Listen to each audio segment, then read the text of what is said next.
when Misha gets here, we'll put her here. Would that be cool? How this works, we'll figure that out. Sure. Figure it out. Figure it out so you can stay.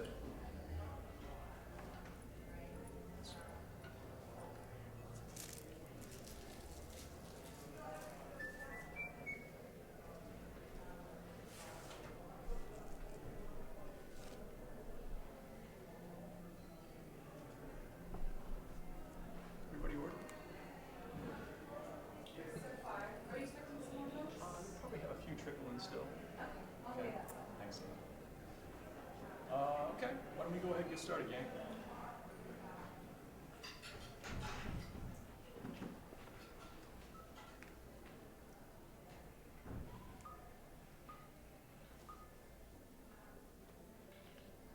She ordered a steak. Misha? No. That's not what I got. She said I'm gonna eat a steak fillet, baby. Oh, she did. I'm sorry. Yes. That's the order I gave. Okay. I had sea bass on the mind.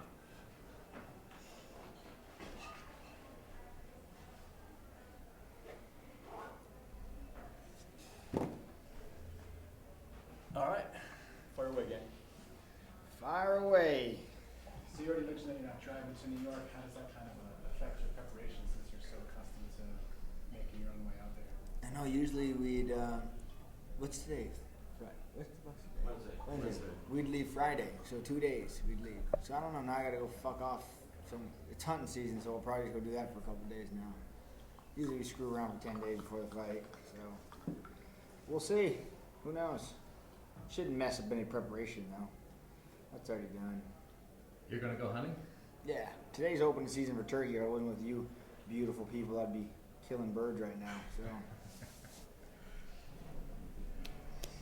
Yeah. So Kelvin Gastelum is probably not that far off stylistically from a guy like Rick Story that you just faced. I mean, he's a wrestler, he's a pressure guy. How much does the experience against Story help you in terms of confidence going against Kelvin, and how would you evaluate them as common opponents? I never thought about common opponents, but I kind of feel like all the 170 guys are like big, strong wrestler guys, right? I mean, fuck, I don't know. I'm excited. I love fighting. Really don't care about the who. So I'm sure Kevin's trained really hard, and he's excited to get out there and fight me. But yeah, he's probably gonna wrestle, and I think he trains with the same guys as Dos Anjos. So I'm sure they're thinking that they're just gonna jump on me early and have the same thing like RDA did. So it's part of their game plan.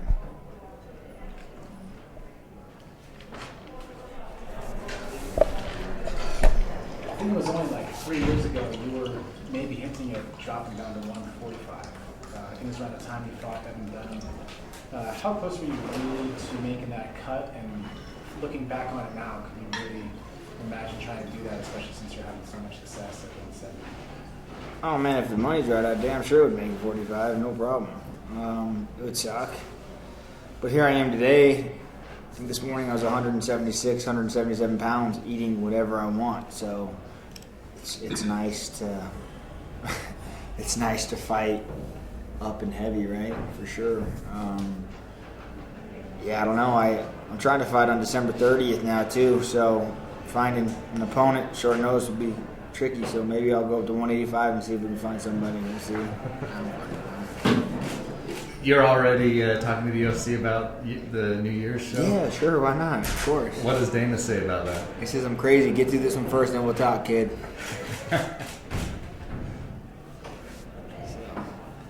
What I really want to do is, I think would make the most sense is Damian Maia.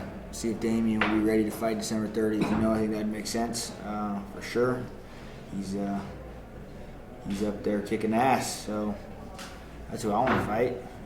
What about Maia makes sense to you? Oh no, he's just probably the guy to fight next for the title, right? I mean, he's crushing everybody. I feel like a lot of those people get scared of people when they're good. I like it, so bring that shit on.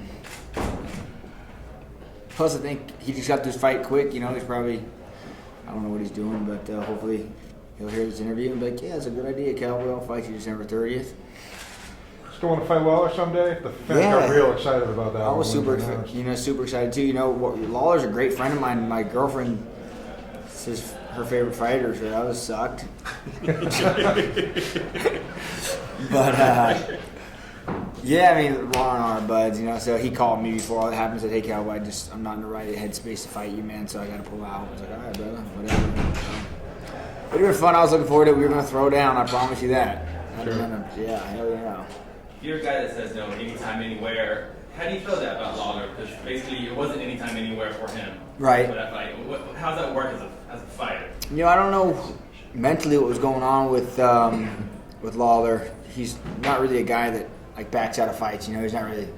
He's like a tough dude. So, you know, what I think might have happened is maybe he got rocked during sparring. Maybe his head wasn't healed all the way up yet. Maybe it just wasn't enough time. Those are just things I'm making up. I don't really know what was going on in his mindset, but I respect the shit out of the dude. He's still a friend of mine, and I have more respect for him calling me and letting me know before. He's like, I got to tell you first before I tell anybody, you know? And so, yeah, but a piece of me died. That would have been a hell of a fight. I was pumped about it. But, yeah, it sucks. I would love to take that. Oh, well. Back to that Maya idea. How much of that stems from the fact that he beat your teammate, Carlos? Oh, zero. I don't give a shit. Carlos and me are two different guys, you know? Sucks he lost to him, you know? But yeah, I just think he's really who would be next, you know? I mean, the Woodley and Wonder Boy, they wouldn't be ready to turn around and fight whatever it is 6 weeks later. But I just think Maya's had some. When was that fight? Couple August, right? So there's plenty of time. I mean, maybe if we get the word on his ass now, he might start running a little bit and be ready to take the fight. As a fighter, like big paydays, how do you feel about? Do you think it's unfortunate GSP wasn't able to come to terms with the UFC? Is that what happened? I don't even know. I've been too busy watching this Hillary getting indicted shit to watch the UFC. But fuck, I don't know. He can't figure out the money. Is that what you're asking me? I didn't even know. That's what it seems like. Oh shit! Sure. I'm sure he wants a lot, man. Not. Is GSP a fight you would like? Fuck yeah! Why not? Not even, and that's what I wish people understood across the board on, as far as I think Conor's like, that's the money fight for you. The fuck no, it's not. I get paid the same amount of money to fight Kevin as I get paid to fight GSP as I get fight, you know what I mean? It's all the same, unless you're a title holder. Once you have the belt, then the money, you know, you get the pay-per-view royalties, but other than that, you get paid the same. So, but I'd love to fight GSP just because that's someone I grew up watching, you know, I've trained with him. Yeah, it'd be fun as shit.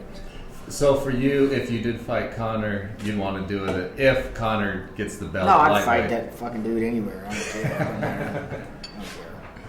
You feel like that's fair though, that you get paid the same to fight Gastelum as you would to fight like that? I mean, do you feel like you've earned a little more respect now with the animation you have?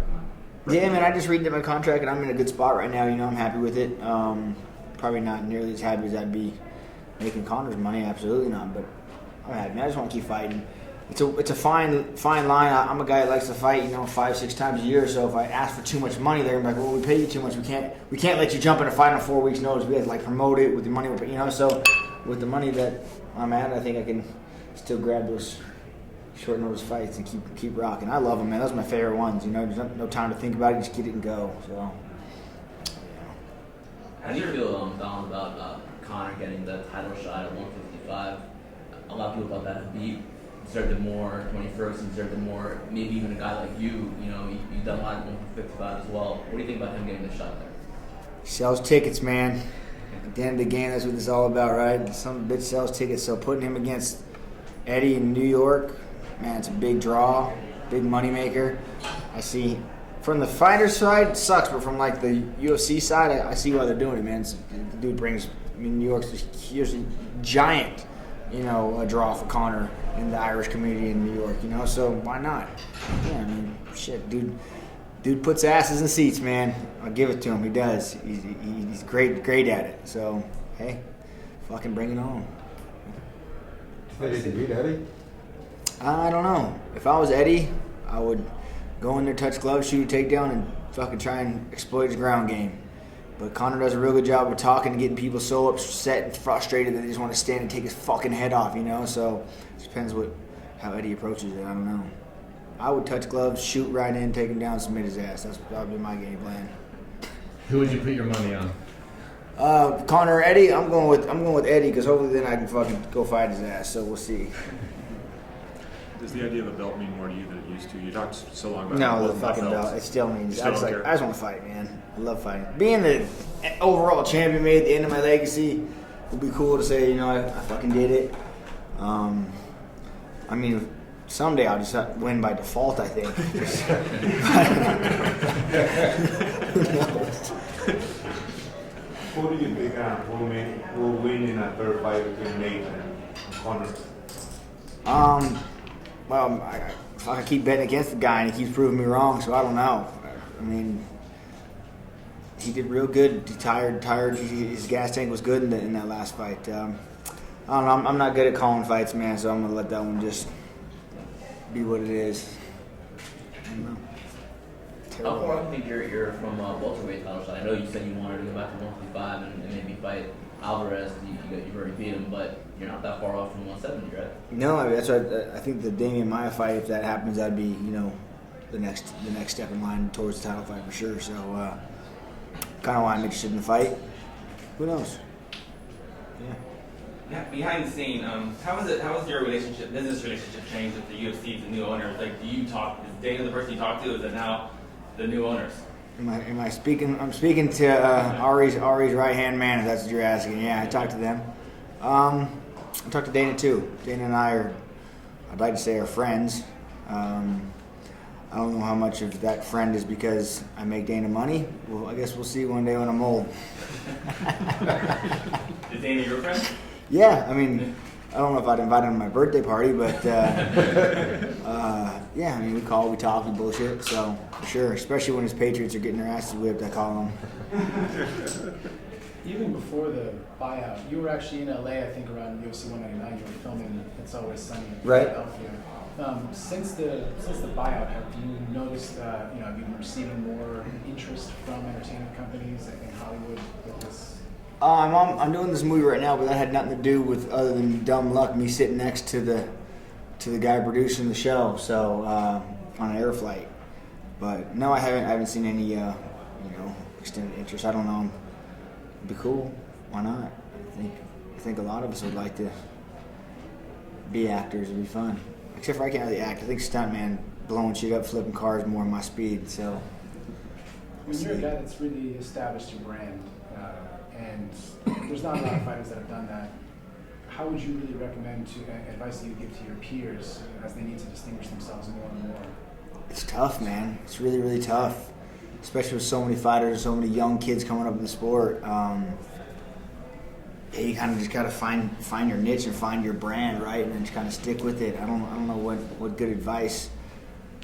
I really don't have any good advice at all, and that's the problem with all these pictures and posts and stupid things I say out of my mouth. People always get so upset with me, and I'm like, look, man, I'm just a fucking hillbilly that's good at fighting, and you all like follow me, and I'm voting for Trump, and then also I have all these people with their political views against me, and like, hey, man, that's just what I believe in. I'm a Second Amendment fucking gun-toting cowboy, and born and raised Republican, and now I say one thing and people are so against me on the other. It's crazy what like being good in the UFC does as far as like you said, what advice do I have for even like role models or up and coming fighters? Like, fuck, I don't have anything. I don't have any good advice, man, to be honest with you. Just it's a long way to the top if you want to rock and roll. I know that. It's not even about getting to the UFC, it's fucking staying there, because I see guys that work their asses off to get there, then they like get lazy and then they just like get cut, and then that was like their dream, like 2 fights in the UFC and they're happy.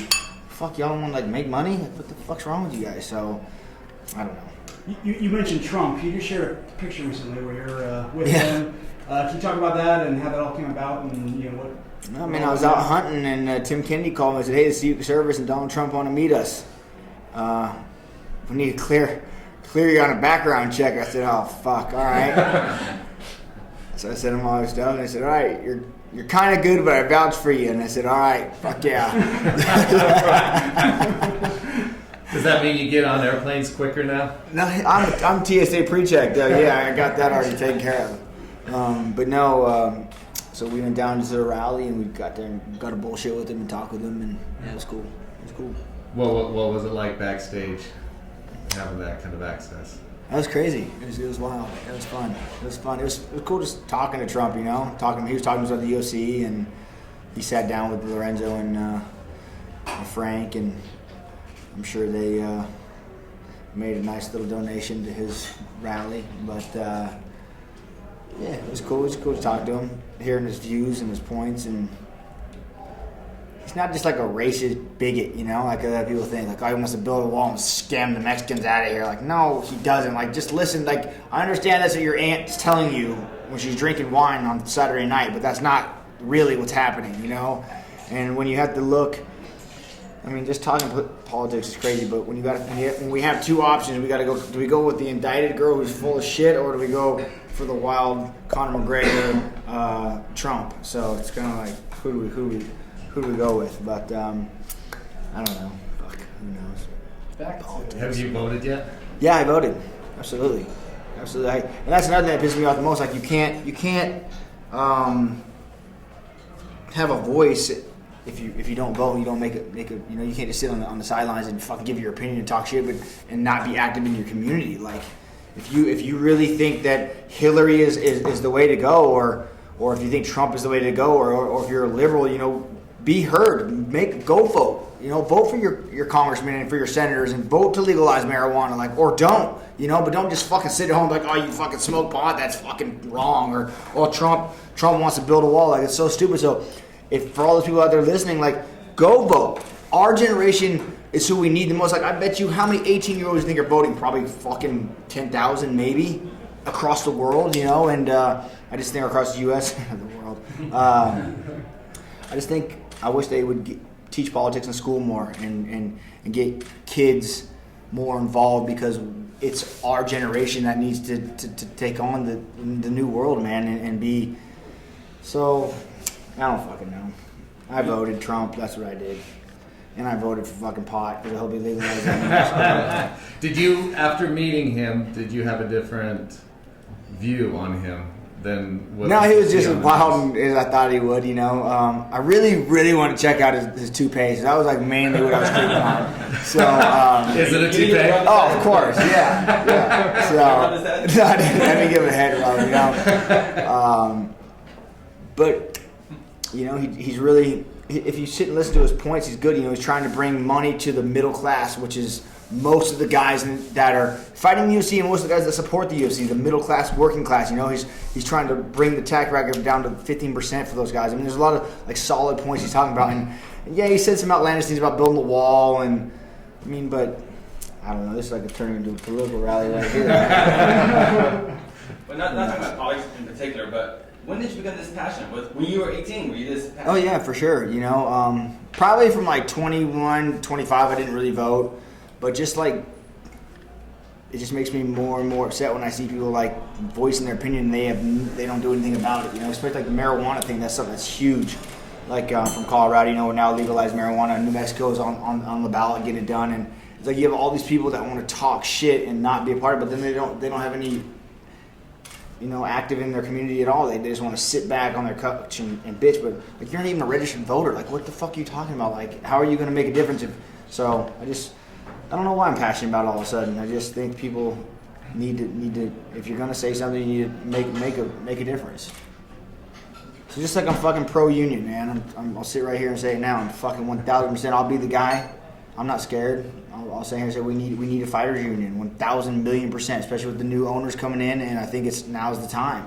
And I think not just because pay. There's so much more, like health insurance and retirement. And I mean, a buddy of mine, he works in Las Vegas, and he runs a bulldozer. If it wasn't for the union, he'd be making like $9 an hour, you know. But because of the union and all, because of so much that goes involved, he has a health plan. He has, you know, it's like a real job. You know what I mean? And we're one of the only sports teams that do not have a union, and we have no direction. We have no one to stand up for the fighters' rights. If something bad were to happen to someone, no one backs him. It's just him alone, and then just kind of gets washed out. So we need people to stand up and fight for it, man. And I'll gladly put my head on the chopping block and say I'll be the front face of this motherfucker. So why do you feel so strongly that you want to be the guy? No, I'm not necessarily just me, but I'm not afraid. I'm not scared to put my neck on the line and say like, oh man, they're gonna cut me. Oh, you want to be in the fighters union? Take a seat. You know, like I've paid my way, man. I've earned the right to sit here and speak, you know, and I think there's a lot of people that are scared and not willing to step up and do it, and it just takes, it's going to take a couple of us, you know, and it needs to be done. Has anyone from any of the people that are trying to The seven different things they're trying to do it, exactly. sure, absolutely. Yeah, Of course they have. I just have to pick the right as wrong now as well. We'll see. Is it bad there are different groups doing it? Because I mean that's kind of dissension right there. A union is opposite of what. Correct. Yeah, it needs to. Yeah, it is weird. It's funny to me, but we need to sit down and figure it out. And I've spoken on the phone with a couple of them, and I tell them, I need to hear the logistics of what you guys are. What are you trying to approach? What's your mission? What's, you know? And a lot of them are like, all right, we'll get back to you. Can we set up a meeting? Can we set up a call? And so we'll see. I got a couple set up, and just want to know what their point of view and how they want to attack the whole situation. You know. Because I don't know. There's a lot of things I don't know. And there's a lot of things that I think as a fighter, I can say, hey, man, we need this. And we need someone to look at this. What is your guys' outlook on this part of it? I mean, so I don't know how they work. Speaking of fighters' rights, Fabricio Verdun recently spoke out about Reebok. He lost his job at Fox Deportes, it seems like because of it.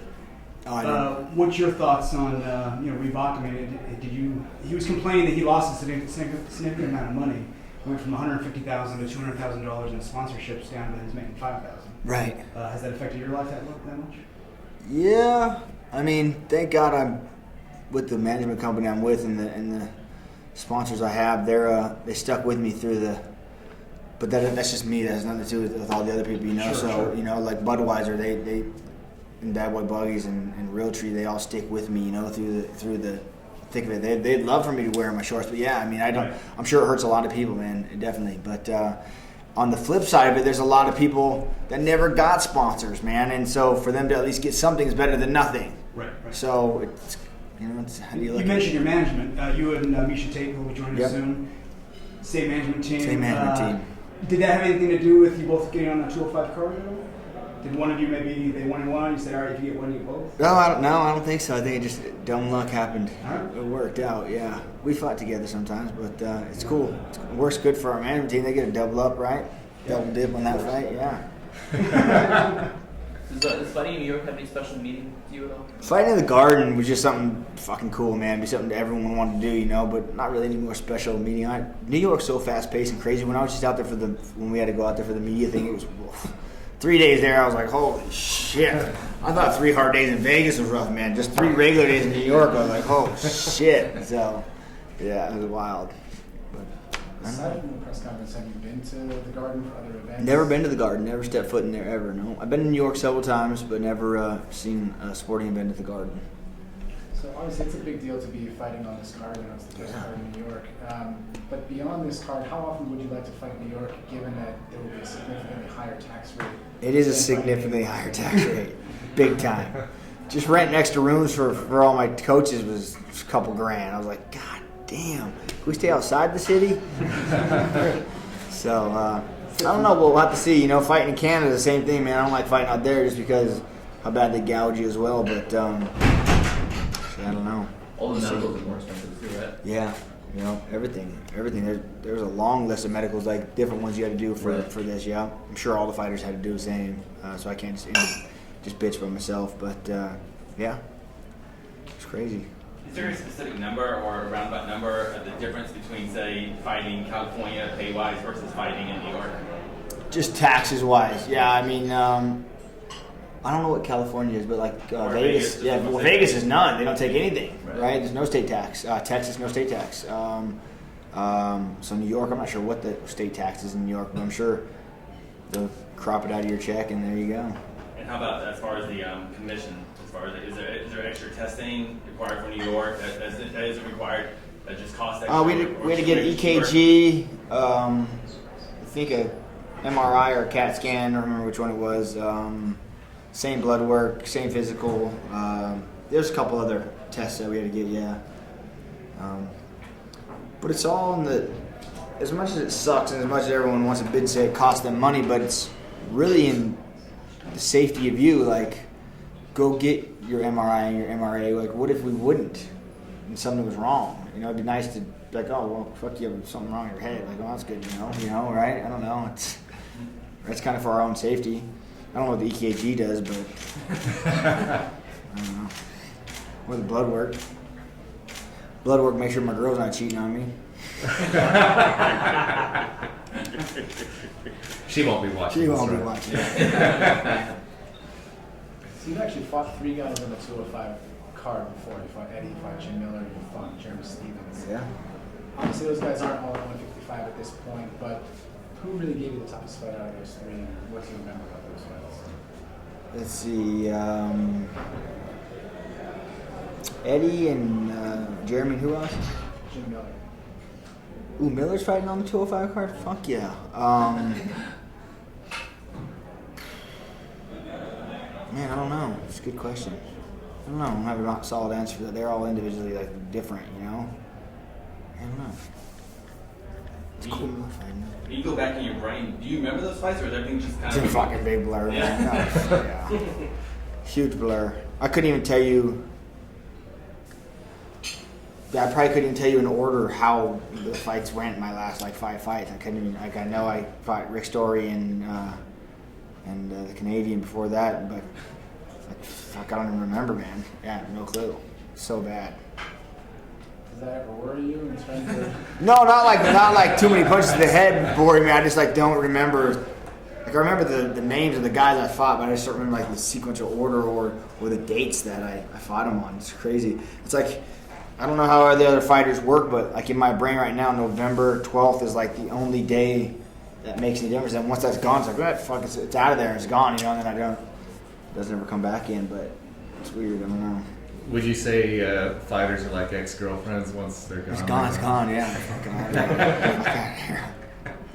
Hell yeah. For sure.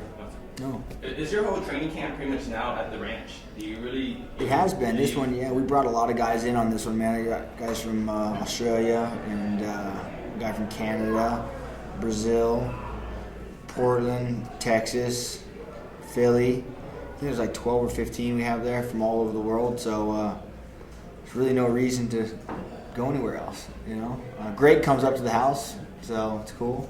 And so we get everything you need right there. Plus, I can train whenever we want. There's not like a scheduled time. We can go do whatever we want. So I can go fuck off, go hunting, and then we just come back and everyone trains. More so. That's how you're doing lots of construction around there. What have you built around there, like recently, around like on your ranch? Like I saw like new dorms, or am I sure? Yeah, we're building a doomsday bunker, me and Kennedy. When Hillary gets elected, she goes. Yeah. They try and they fucking take my guns. God, what an uproar that would be. Oh. Who gets the top bunk bed in that bunker? Oh, I don't. Tim's just helping me build it. But I would definitely, if shit was going down. Well, my plan is really, if like a doomsday event did happen, I would just take over a Walmart. I'd get like 4 or 5 of my guys. We'd close down a Walmart, and I would just take it over. So I think you could probably survive there. You could camp right there in Walmart. You know, video games, generators, propane, food. You can eat all the perishable items quick, but be all right. That's the most American way to celebrate Doomsday. Yeah, just be at Walmart. Be at Walmart. Yeah, why don't we take a quick break and eat? Risha will be here in just a few minutes, and we'll pick it up when she gets here. Oh. Thank you. Thanks, Cowboy.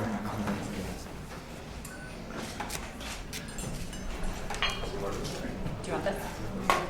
I do. Thank you. All right, I'll have those laundries out for you boys in just a few minutes.